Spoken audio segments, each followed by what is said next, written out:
Hello विद्यार्थी मित्रों, छेल्ले આપણે અમુક એમસીક્યુ ભણ્યા હતા, બરાબર। હવે એમસીક્યુ ની અંદર આપણે આગળ વધીએ। બુક જે છે એ બરાબર એમસીક્યુ ની બનાવતા જજો, જેટલા ચાલે એટલા, બરાબર। નહીતર આમાં જો એમસીક્યુ ની બુક ની અંદર તમે પાછળ રહી જશો તો પછી એમાં કે છેડા આપણે આમશે નહીં, કારણ કે બીજામાંથી તમે ઉતારવાની કોશિશ કરશો તો બીજાની સાથે સાથે તમારી સાથે વાંચવું, બરાબર।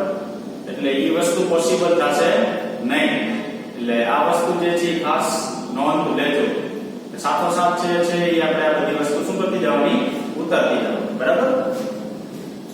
તો આગળ વધીએ તો છેલ્લે તમને ખ્યાલ હોય તો આપણે 48 એમસીક્યુ આપણે ગણ્યો, બરાબર। હવે છે ધારો કે 50 એમસીક્યુ ગણાવું, તો 50 એમસીક્યુ શું છે? 3 ડિગ્રી બરાબર ખાલી જગ્યા શું કીધું? રેડિયન। 3 ડિગ્રી બરાબર કેટલા રેડિયન? તો તમને ખબર છે કે 1 ડિગ્રી બરાબર પાઈ ના છેદમાં 180 રેડિયન થાય। 1 ડિગ્રી બરાબર પાઈ ના છેદમાં 180। હવે હું અહીંયા શું લખી શકું છું? 1 ડિગ્રી બરાબર પાઈ ના છેદમાં 60 ગુણ્યા 3 લખી શકું, 6 કે 18। આ 3 ને અહીં લઈ લઉં તો 3 ડિગ્રી બરાબર શું થઈ જાય? પાઈ ના છેદમાં 60 રેડિયન। 3 ડિગ્રી બરાબર પાઈ ના છેદમાં 60 રેડિયન। 51મો છે, ભૌતિક શાસ્ત્રની ખાલી જગ્યા શાખામાં પ્રણાલીની આંતરિક ઊર્જા અને એન્ટ્રોપીમાં થતા ફેરફારનો અભ્યાસ કરવામાં આવે છે। તો ભૌતિક શાસ્ત્રની ખાલી જગ્યા શાખામાં આવી એન્ટ્રોપી અને આંતરિક ઊર્જાની ચર્ચા કરવામાં આવે છે। તો પહેલું છે શુદ્ધ ગતિશાસ્ત્ર। તો શુદ્ધ ગતિશાસ્ત્રની અંદર શું હોય? તો એમાં કે ઊર્જા આવે નહીં, ધારો કે બળ આવે, બરાબર, એક પ્રકારની ઊર્જા કહેવાય, પણ એન્ટ્રોપી એવું કે એમાં આવતું નથી। શુદ્ધ ગતિશાસ્ત્ર એટલે શું? તો કે તમે બળ લગાડો, પદાર્થ ગતિ કરે, પ્રવેગ આવે, વેગ આવે, એવું બધું આવે, એ શુદ્ધ ગતિશાસ્ત્ર કહેવાય। ઇલેક્ટ્રોનિક્સ, તો એન્ટ્રોપી ની અંદર કે સર્કિટ ને એવું કે આવતું નથી। જો ઇલેક્ટ્રોનિક્સ એટલે આવું જે છે એમાં કે એન્ટ્રોપી આવે નહીં। ત્રીજો ઓપ્શન છે થર્મોડાયનેમિક્સ, તો એમાં બરાબર છે, એમાં ઊર્જા આવે થર્મોડાયનેમિક્સમાં, એન્ટ્રોપી આવે। તમને ન ખબર હોય તો તમારે ઓલરેડી 11મા ધોરણની અંદર એન્ટ્રોપી ને એવું બધું તમારે આગળ આવી જશે। પ્રકાશશાસ્ત્ર, તો એમાં તો આપણે પ્રકાશશાસ્ત્રની અંદર શું? અંતર્ગોળ લેન્સ, બહિર્ગોળ લેન્સ, અંતર્ગોળ અરીસો, બહિર્ગોળ અરીસો, બરાબર, પ્રકાશનું વક્રીભવન, આવી બધી વસ્તુ જે આવે એ કેમ આવે? પ્રકાશશાસ્ત્રની અંદર આવશે, બરાબર।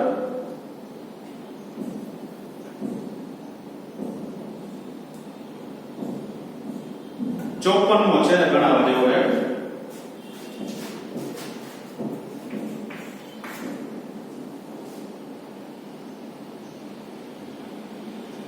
અર્ધગોળાએ તેના કેન્દ્ર પર આંતર ઘનકોણ ખાલી જગ્યા થાય। તો પૂર્ણ ગોળા માટે ક્ષેત્રફળ બરાબર 4πr²।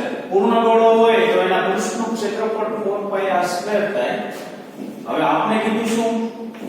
અર્ધગોળા માટેનું ક્ષેત્રફળ, તો અર્ધગોળા માટેનું ક્ષેત્રફળ 4πr² છેદમાં b, તો અહીંયા શું થાય? 2πr²।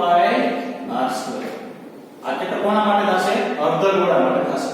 હવે એના માટે ઘનકોણ કીધું, તો ઘનકોણ બરાબર ડેલ્ટા a ના છેદમાં શું લખાય? r², બરાબર। તો ડેલ્ટા a ના છેદમાં r², તો અર્ધગોળા માટેનું ઘનકોણ કીધું છે તમને મેળવવાનું, તો અર્ધગોળા માટેનું ક્ષેત્રફળ કેટલું? તો કે 2πr² છેદમાં શું લખાય? r²। આ બે કેન્સલ થઈ જાય, શું થાય? 2π st રેડિયન, યસ સર, બરાબર। તો એનો જવાબ આવશે, પહેલો જવાબ 1 st રેડિયન આપેલું છે, બીજામાં 2π st રેડિયન, એ જવાબ આવશે એનો, બરાબર। હવે 55મો જો, એસઆઈ પદ્ધતિનો ઉપયોગ માટેના વ્યવહારિક નિયમ અનુસાર દ્રવ્યમાનના એકમનો સંકેતમાં કઈ રીતે દર્શાવી શકાય? ચલો, મેં તમને ઓલા 5 નિયમ આપ્યા હતા, એમાં એવું કીધું કે અંતે કે શરૂઆતની અંદર પૂર્ણ વિરામ મૂકવું નહીં, તો k.g kg ડોટ એ ખોટું, પછી સંજ્ઞા અનુસાર એની સંજ્ઞા અનુસાર એનું નામકરણ કરો. તો કેપિટલ G સ્મોલ g નહીં આવે, બરાબર, વૈજ્ઞાનિક નથી. તો સી ઓપ્શન આવશે કે G, બરાબર.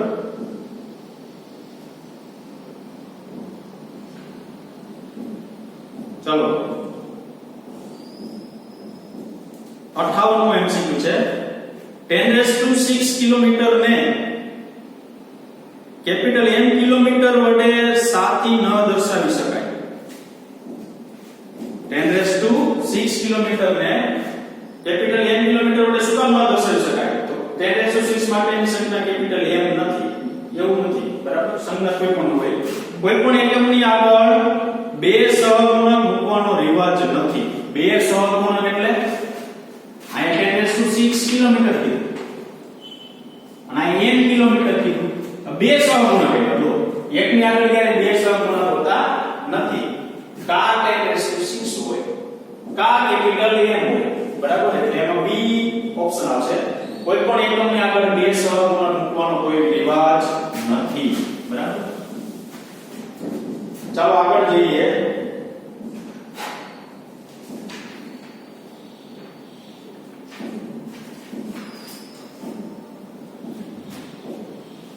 એક 61 છે.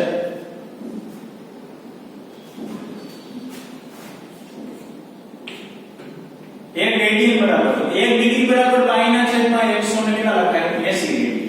એક અહીં રેડિયન લેવું તો એક રેડિયન ઉપર કરતા કરું તો 180 ના છેદમાં પાઈ ડિગ્રી. એટલે 61 માં આવશે બી જવાબ આવશે, બરાબર.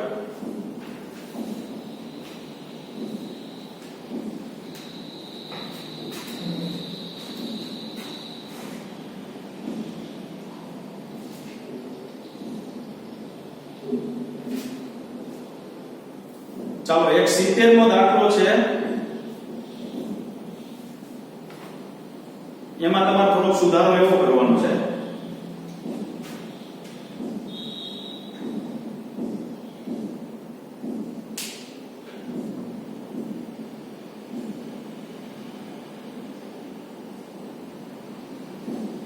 આપણે ઉદાહરણ નંબર લગભગ ત્રીજું કે ચોથું હતું, બરાબર.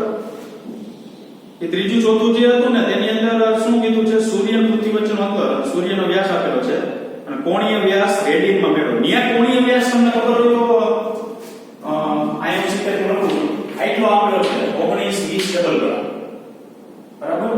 આલ્ફા બરાબર આટલો રકમમાં આપેલો છે, પણ અહીંયા આપણે જે જવાબ મળે છે ને ત્યાં દાખલાની અંદર અહીંયા રકમમાં આપેલું છે, એટલે આપણે થોડું ઊંધું કરવાનું. તો 19 20 ડબલ ગણા ગુણ્યા 1 ડબલ ગણા લખાય. તો 19 20 ગુણ્યા 4.85 ગુણ્યા 10 ની માઈનસ કેટલા લખાય? 6. એટલે ઘાત રેડી. આનું જો સાદું રૂપ આપવામાં આવે ને તમે તો 9.312 ગુણ્યા 10 ની માઈનસ 3 ઘાત આપવામાં આવશે. ટૂંકમાં ત્યાં આ બાજુની રકમ આપેલું હતું અને અહીંયા આપણે રકમની અંદર શું કરવાનું કીધું? મેળવવાનું કીધું. જે સૂર્યનો વ્યાસ મેળવવાનું કીધું હતું 1.393 ગુણ્યા 10 ની ઘાત મીટર મળતી હતી. તો આ સૂર્યનો વ્યાસ અહીં રકમમાં આપી દીધો અને તમને ખૂણો મેળવવાનો કીધો. તો ખૂણો એમાં કેટલો આપ્યો? 19 20. તો અહીં 19 20 મળે, બરાબર. 71મો એમસીક્યુ છે. જો લંબાઈનો નવો એકમ x મીટર લેવામાં આવે તો નવા એકમના સંદર્ભમાં ક્ષેત્રફળ 1 મીટર સ્ક્વેરનું મૂલ્ય કેટલું થાય? તો ક્ષેત્રફળ A બરાબર L સ્ક્વેર, A બરાબર લંબાઈ x મીટર લેવામાં આવે, x મીટરનો સ્ક્વેર. તો A બરાબર x સ્ક્વેર મીટર સ્ક્વેર. હવે ક્ષેત્રફળ 1 મીટર સ્ક્વેર લેવામાં આવે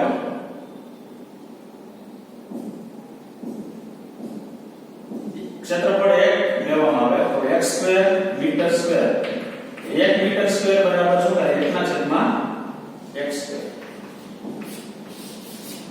જોજો શું કીધું? જો લંબાઈનો નવો એકમ x મીટરમાં લેવામાં આવે, એટલે લંબાઈ તમારે કેમાં લેવાનું? x મીટરમાં લેવાનું, બરાબર. તો નવા એકમના સંદર્ભમાં ક્ષેત્રફળ 1 મીટર સ્ક્વેરનું મૂલ્ય કેટલું? તો નવો એકમના સંદર્ભમાં ક્ષેત્રફળનું મૂલ્ય કેટલું? તો ક્ષેત્રફળ એટલે શું લખાય? લંબાઈનો સ્ક્વેર લખાય. લંબાઈ બરાબર x મીટર લેવાની, x નો સ્ક્વેર મીટરનો સ્ક્વેર થાય. હવે આ તમારે 1 લેવાનું, 1 મૂકી દીધું. હવે 1 મીટર એટલે કરતા કરવું 1 મીટરનો સ્ક્વેર. તો આ 1 મીટરનો સ્ક્વેર નામ કરતા કરવું 1 ના છેદમાં શું આવે? x સ્ક્વેર આવશે. તો ઓપ્શન આવશે કેપિટલ D.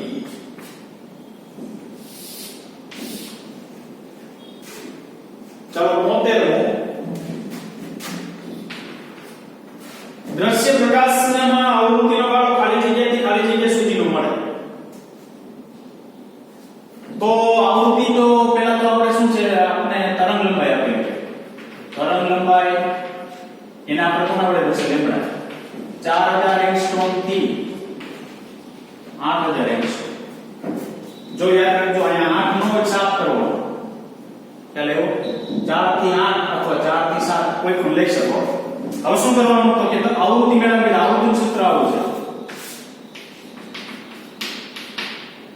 F બરાબર C ભાઈ તમારે આવ્યું હોય તો ભલે અને ન આવ્યું હોય તો ભલે યાદ રાખવાનું છે ન આવ્યું તો તમારે આગળ આવી જશે C એટલે શૂન્યાવકાશમાં પ્રકાશનું કાર્ય 3 * 10 કેટલા થાય 1 પહેલા આ વેલ્યુ મૂકવાનું પછી આ મૂકવાનું પહેલા આ વેલ્યુ મૂકવું એટલે 4000 * 10 ની માઈનસ 10 ઘાત આવું થશે તો આ 3 * 10 ની 8 ઘાત છેદમાં 4 * 10 ની માઈનસ કેટલા થાય 7 ઘાત એપ્રોક્સિમેટલી કાંઈક તમને કેમાં જવાબ મળશે હર્ટ્ઝમાં ફ્રીક્વન્સી મળશે એવી રીતના f બરાબર શું મૂકી દેવાનું c / લેમ્બડા આ f કોણ કયો આ f તો બરાબર ઓમ તો નથી કેવું કારણ કે t છે તો 3 * પાછું શું કરવાનું 10 પાછું લેમ્બડા કેટલું મૂકવાનું 8000 10 ની માઈનસ કેટલી 10 તો પાછું મારે 0 કાઢવું હોય તો 3 * 10 છેદમાં 8 * 10 - 7 પાછું કાંઈક શું મળશે હર્ટ્ઝમાં મળશે એટલે જે તમને મળે તમને પેલો જવાબ ધારો કે 7.5 * 10 14 હર્ટ્ઝ બીજો 3.75 * 10 14 હર્ટ્ઝ મળશે એટલે ઈ ઓપ્શન કઈ દેવાનો બી ઓપ્શન આવશે અહીંયાથી અહીંયા સુધી આ સૂત્ર તમારે ન આવ્યું હોય તો શું કીધું તમને યાદ રાખજો કારણ કે સૂત્રનો ઉપયોગ જે છે એ આપણે આગળ આવી જશે f બરાબર c / લેમ્બડા આવૃત્તિ છે બરાબર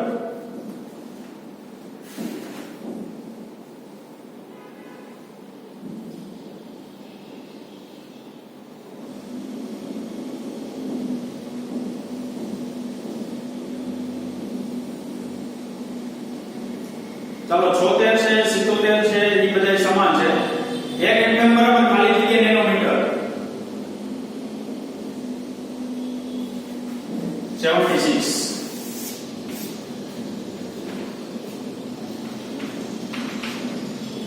ચાલો 1 એટમ એટલે શું લખાય 10 - 15 મીટર આવું લખાય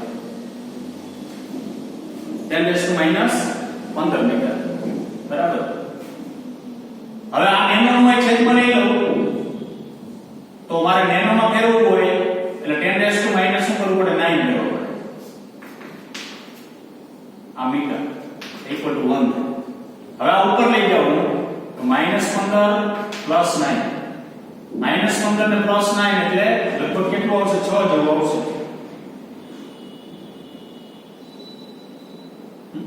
સોરી આ -15 -6 જેવું આવશે બરાબર એટલે મારે એવું લખાય 1 ફર્મી બરાબર 10 - 6 નેનોમીટર અથવા શું કરવાનું જો આપણે સરખામણી કરીએ બે આમ મીટર કરો તો 10 ની -15 ઘાત મીટર થાય તો 10 ની -6 તો છે નેનો એટલે 10 ની -9 તો ઓટોમેટિક -15 થઈ ગયા આ મીટર બરાબર તો આટલું શું છે આપણી પાસે નેનો આટલું શું છે ફર્મી તો કેટલું લખાય 10 - 6 જેટલું લખાશે બરાબર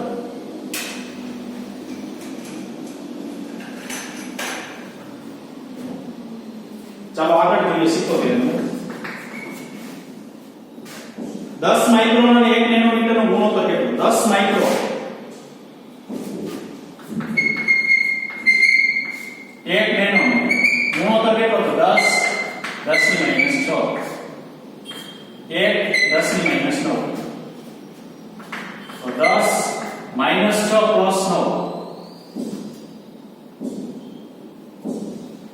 9 -6 + 9 કેટલા થશે 9 માંથી 6 જશે એટલે 10 ની 3 ઘાત 0 કાઢો 10 ની 4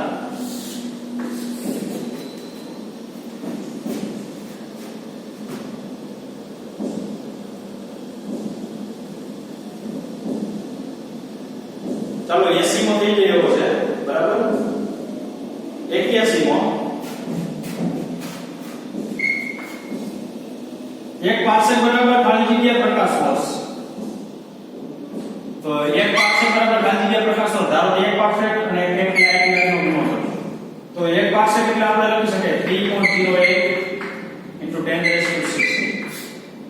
9.46 * 10⁻50 આ જવાબ આવશે 3.56 તો આ એક પીસી થયું આ લાઈટ એટલે સામે આવવું જોઈએ 3.256 લાઈટ યર. એક પાર્સેલ બરાબર એટલા પ્રકાશ વર્ષ થશે. બરાબર 3.256. ચાલો 83 1 ગ્રામ બરાબર ખાલી જગ્યા AMU. તો જો જી 1 AMU બરાબર શું લખાય 1.66 ગુણ્યા 10 ની માઈનસ 27 કિલો. આ તમારા 1 AMU બરાબર એટલું લખ્યું. હવે તો કે આને મારા ગ્રામમાં ફેરવો 1.66 into 10 raised to minus 27 kilo એટલે 10 raised to 3 હું 3 ઉમેરી દો તો થાય 4. એટલે આ શું થઈ ગયું ગ્રામ થઈ ગયું. હવે 1 ગ્રામ ને હું કરતા તો 1 ના છેદમાં શું થાય 1.66 into 10 raised to minus 27 આ કેમ પડી જાય AMU માં પડી જાય. તો આનો જો જવાબ છે 6.02 ગુણ્યા 10 ની 23 ઘાત AMU. ચાલો 1 ગ્રામ બરાબર કેટલા AMU 6.02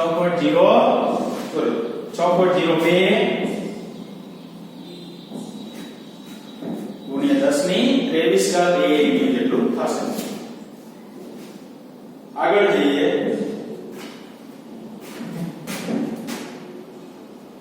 84 100 ગ્રામ દર ધરાવતા કણનું વજન કેટલું. તો વજન એટલે W બરાબર શું થાય mg. ચાલો 100 ગ્રામ કીધું એટલે 100 ગ્રામ કીધું. હવે એક વસ્તુ યાદ રાખજો વિદ્યાર્થી મિત્રો, જ્યારે આ કિલોગ્રામ હોય ને એટલે MKS એકમ હોય ને ત્યારે તમારે g ની વેલ્યુ ગુરુત્વ પ્રવેગની વેલ્યુ 9.8 મીટર પર સેકન્ડ સ્ક્વેર. જ્યારે CGS છે ગ્રામ છે એ CGS છે. તો જો CGS આપેલું હોય ને ત્યારે વેલ્યુ કેટલી લેવાની 980 સેન્ટીમીટર પર સેકન્ડ સ્ક્વેર. આ એક ધ્યાનમાં રાખજો બાબત. ફરી વખત કીધું બાબત શું કીધું કે જ્યારે MKS એકમ આપેલું હોય તો આપણે 100 કિલોગ્રામ આપેલું તો તમે ડાયરેક્ટ લઈ લો 9.8 ગુરુત્વ પ્રવેગની વેલ્યુ. બરાબર. અહીં મને 100 ગ્રામ આપેલું છે તો CGS માં ગુરુત્વ પ્રવેગની વેલ્યુ 980 સેન્ટીમીટર પર શું છે સેકન્ડ સ્ક્વેર છે. બરાબર. એટલે આ માટે લખવાના 980 સેન્ટીમીટર પર સેકન્ડ સ્ક્વેર. તો આગળ જઈએ તો 9.8 ગુણ્યા 10 ની 4 ઘાત એટલો જવાબ મળશે. હવે જો ત્યાં તમે ન્યૂટન નો લખી શકો. શું કામ? MKS એકમ જે છે ને ઈ ન્યૂટન છે. તો અહીંયા તો આપણે CGS છે ગ્રામ સેન્ટીમીટર પર સેકન્ડ સ્ક્વેર. તો અહીંયા આવું મળે ગ્રામ સેન્ટીમીટર પર શું મળે સેકન્ડ સ્ક્વેર. તો 9.8 ગુણ્યા 10 ની 4 ઘાત શું લખાય ડાયમીટર. બરાબર. એટલે જવાબમાં ધ્યાન રાખજો ન્યૂટનમાં લખી નાખતા નહીં. ચાલો આગળ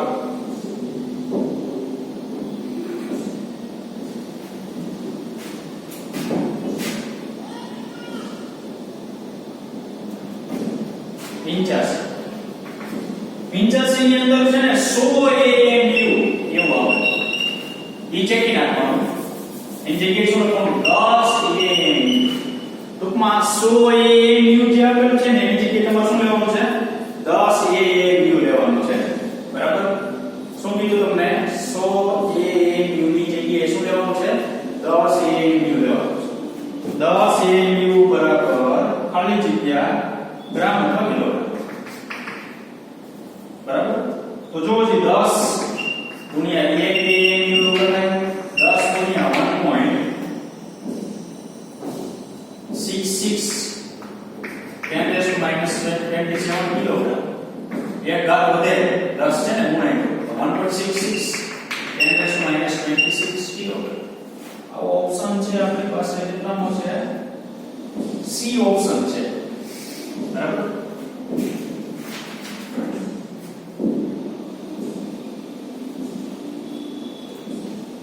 ચાલો 86 છે ને એવો તો આપણે ઓલરેડી આવી ગયો ખબર નહીં કે CGS નું MKS માં ફેરવાનું. પણ માત્ર ફેર કેટલો છે ખાલી જગ્યા પછી કિલોગ્રામ સેન્ટીમીટર ક્યુબ આવું આપેલું છે. એમાં અહીંયા C ચેકી નાખવાનું છે કારણ કે સેન્ટીમીટર છે ઈ CGS છે આપણે મેળવવાનું છે MKS. બરાબર. આગળ 87 માં જુઓ ગુરુત્વાકર્ષણ અચળાંક કેપિટલ G નું વેલ્યુ એકમ ટૂંકમાં ખોટા છે બધી બાજુ. બરાબર. ટૂંકમાં newton metre square by kilogram આપેલું છે ને કિલોગ્રામનો સ્ક્વેર આવે. પેલો શું કીધું 6.67 × 10⁻11 છે. એમાં ન્યૂટન મીટર સ્ક્વેર એવું લખેલું છે. એમાં કિલોગ્રામનો શું લખવાનો સ્ક્વેર. હવે CGS માં ખાલી જગ્યા ડાયન સેન્ટીમીટર પર ગ્રામ એવું આપેલું છે. એમાં છેદમાં શું કરવાનું ગ્રામનો સ્ક્વેર. હવે આપને ખબર છે કે CGS છે ને MPS આપડા ટૂંકમાં દાખલા સ્વાધ્યાયના જે આપેલા છે ને એમાં આપેલું છે. જોજો કે તમને જેની વેલ્યુ MPS ની અંદર 6.67 × 10⁻11 આપેલી હોય તો CGS માં કેટલી મળે તો કે 6.67 × 10⁻8 મળે. તો ડાયરેક્ટ ઓપ્શન મૂકી દેવાનો. કયો ઓપ્શન મૂકી દેવાનો? સી ઓપ્શન તમારે ડાયરેક્ટ મૂકી દેવાનો. બરાબર. 1 ડિગ્રી બરાબર ખાલી જગ્યા રેડિયન.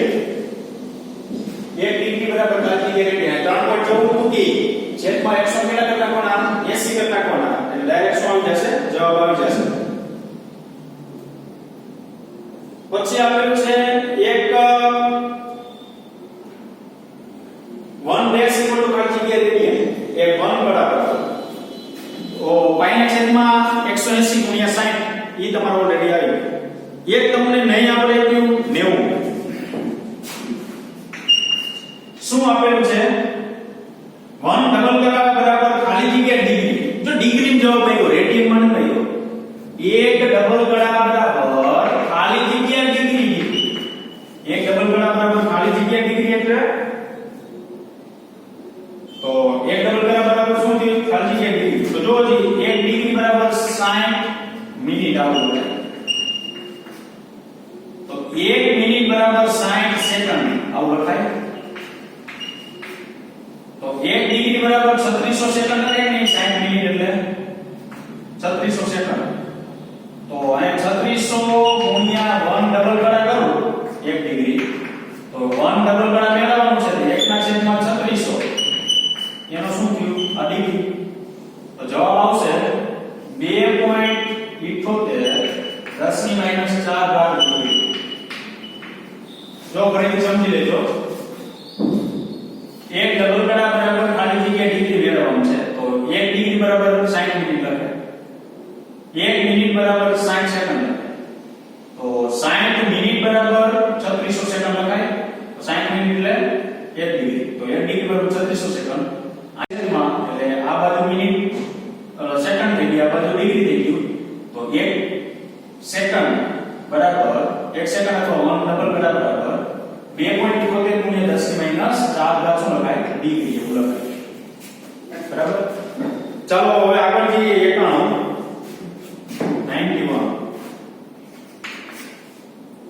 10⁻⁵ એંગસ્ટ્રોમ બરાબર ખાલી જગ્યા ફરવી. હવે આપને ખબર 10⁻⁵ 10⁻10 એટલે 10 ની કેટલી થઈ ગઈ? -15 થઈ ગયા બધું. બરાબર. કેટલી ઘાત થશે? -15 ઘાત. અહીં એંગસ્ટ્રોમ છે, અહીં -5 છે એટલે -15. અહીં -15. તો હવે ઉપર નીચે છેદમાં ઉપર નીચે મૂકવામાં આવે ને તો શું થઈ જાય? 1. તો 1 ફર્મી એટલે 10⁻15 ઘાત મીટર અને 10⁻15 ઘાત મીટર. બરાબર. તો 1 ફર્મી એટલે 10⁻5 ઘાત એંગસ્ટ્રોમ લખાય એવું કેવો. 1 ફર્મી એટલે 10⁻ કેટલી લખાય? 5 ઘાત એંગસ્ટ્રોમ તમે લખી શકો. કારણ કે 1 ફર્મી એટલે 10⁻15 10⁻5 એંગસ્ટ્રોમ એટલે શું થાય? 10⁻15 ઘાત મીટર. તો સામે સામે બે કેવું થાય? ઇક્વલ તમે લખી શકો. બરાબર. હવે 94 છે ને